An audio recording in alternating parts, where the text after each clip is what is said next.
Hey everybody, welcome back to our day 2 Stop Pilates warm-up movements, again in preparation for our full mat workout on it through March. So we've got March Madness coming up.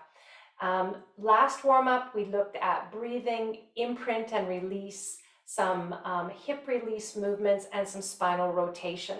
Today we're going to look at some more mobilization in our warm-up around the spine, in cat stretches, hip rolls, and a little bit around the shoulders and shoulder girdle.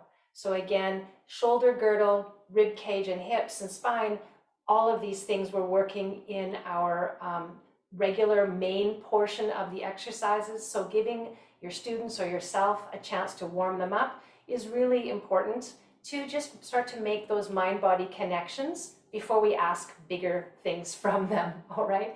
So cat stretches. I know a lot of people are very familiar. They think with cat stretches.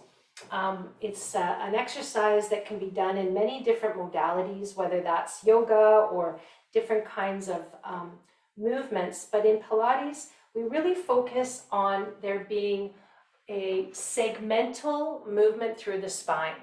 So we're looking at segmenting or individual joint articulation, as the lingo would go, from one end of the spine often to the other. So the starting position, we have that nice stable foundation of the hands. I like to get you to spread your fingers wide, feel a good connection through your hands and arms, and also being aware of the pelvis. So yesterday we talked about imprinting and releasing the low back, the pelvis moving. In our cat stretch, we want to start neutral, where we have a nice regular curve there and the core feels steady. And then we'll focus on moving the spine from the tail to the head. So taking a deep breath in through the nose, expanding the ribs like we learned last time, and as you exhale, drawing the abdominals in first and starting to roll up through the back from the pelvis, up through the mid-spine, upper spine, and eventually the head. And we stay here and breathe again. Feel that rib cage opening. And as you exhale, we start to roll the pelvis out. So we're segmentally lengthening from the tail back out through the heart and chest. We breathe in through the nose and we start again. Exhale, curling from the bottom all the way up. We'll stay here and breathe. And now, like you're doing that little pelvic roll, hip roll, we let that move first, pelvis over the legs, and continue to lengthen the spine out. So you'll notice I'm not going into kind of a saggy position. I want to come back to a nice, strong, stable place. Let's do it one more time. Exhale, curl. So feel those deep stomach muscles really drawing up and in. It's like you're trying to close the front of your hip bones towards each other, really lifting from those low, deep core muscles. Breathe when you're in your big shape, letting that breath expand your back, and then start to roll the pelvis forward, coming back to neutral, and careful to not go into your saggy spine. Okay, good. Now we can do the same thing leading the other way. So leading from the head. Let's try 3 of those. So it's the same idea, segmental movement from the top of the spine to the pelvis. So we breathe in to prepare. And then on the exhale, lead with the head. So the chin comes in, the breast goes up. You start to puff up your upper back, and then the ribs, and eventually the tail curls under. Breathe here. Good, now think of lengthening from the crown of your head.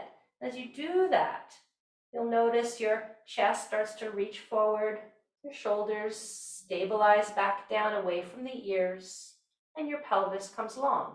Breathe. Again, chin to chest, lift the breastbone, try to lift the ribs, lift the low back, curl everything into that big shape. Breathe again. Good, then lead with the crown of your head. It's like you're rolling a big ball forward, just pressing softly through the crown. Soften your shoulders. Find the length of your spine again. One more. Exhale to round. Upper back. This can be tricky to feel.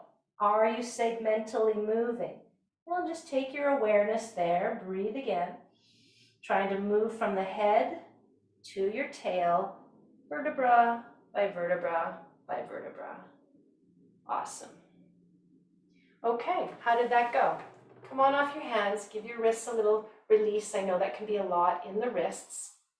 You can give your wrists some little stretches.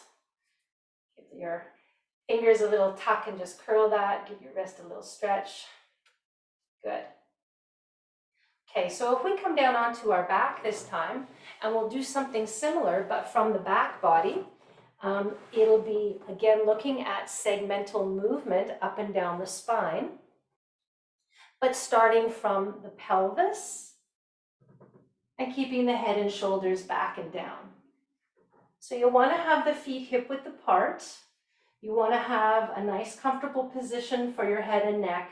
So just tuck the chin in a little bit, take the shoulders back and press the arms down beside you. Here we're in our neutral position to start. So a little curve underneath your low spine, pelvis is level. We take a breath in, and it starts with that little imprint or pelvic tilt we learned last time. And then you just continue to lift. So the pelvic tilt turns into a hip lift coming up and a little roll all the way up to your shoulders. You want to breathe in here. And then we start the movement from the top of the spine, coming back down, vertebra by vertebra by vertebra. And this can be, again, difficult for people to do at first for yourself if you have some tight spots in the back. So let's try again. We'll breathe. On the exhale, tip the pelvis. Really scoop those abdominals in, rolling the hips up, reach your knees forward. The chest feels lifted, but the strength is from your hips, from your glutes. And as we roll down, it starts at the top of the spine, vertebra by vertebra by vertebra. Let's do this twice more. Inhale at the bottom, you're in neutral. As you exhale, rock the pelvis back, really scooping the abdomen in. Remember the ribs close, like you're trying to kind of knit them gently together. Breathe at the top, and then start your journey down from the top of the spine, vertebra by vertebra by vertebra. Nice little segmental movement. Let the pelvis come to neutral. And one more. Exhale, tip the pelvis. Push into the feet. Use the glutes. Open the hips. Breathe at the top. And then roll down. Top of the spine. Back of the ribs. Try to roll through your low back and all the way to your level position. Awesome. Just rest there for a moment. Okay. Now, if we pay a little bit of attention to the shoulders, I'll just get you to bring the arms up and a little bit of scapular movement. So I reach my fingers up to the sky, let my shoulder blades pull away from the floor. It should feel like they're going upward. And then exhale, you can pull the shoulders back down and towards the mat. So sliding them forward and sliding them down. This is called protraction and retraction. Protraction when the arms are reaching, a little bit of retraction when we are pulling back. And we use these movements depending on what we're doing in our spine. So if we're rounding our spine, we're often protracting the shoulder blades. If we're extending the spine, we're often retracting the shoulder blades. So just feel for yourself that slide and glide of both of those positions.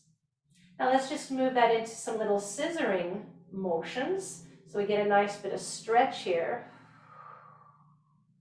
as we move the arms through a range of motion that feels good for you. So if you can't quite get the thumb down, no big deal. Just find a reach that feels comfortable. So we can open the chest. We can stretch a bit through the chest and shoulder joint. But notice if the ribs are trying to pop up off of the floor. So if the rib cage gets pulled as the arm goes up, we need to try to settle the ribs, keep the abdomen softly engaged so that we can maintain that position and then just isolate the arms on their own. Okay? Good. And the last one we'll do today is from this scissorings. Let's just go into full arm circles so we can reach both hands back and circle around. And as we do this, again, now there might be even more pull for your ribs that perhaps want to lift up because both arms going overhead. So use your breath to keep those front ribs down. And again, one more time, breathing in, breathing out. And let's go the opposite way to finish. 4 circles. It's a lovely stretch and opening. You can see why this is such a nice piece into the warm-up, or even just as a little mini movement break on its own. One more time. Inhale, circle back. And exhale, bring the hands down. All right. Thank you very much. I'll see you next time for part 3 of our warm-up of our Stop Pilates mat exercises, and then we'll get into our March Madness starting March 1st. Bye for now.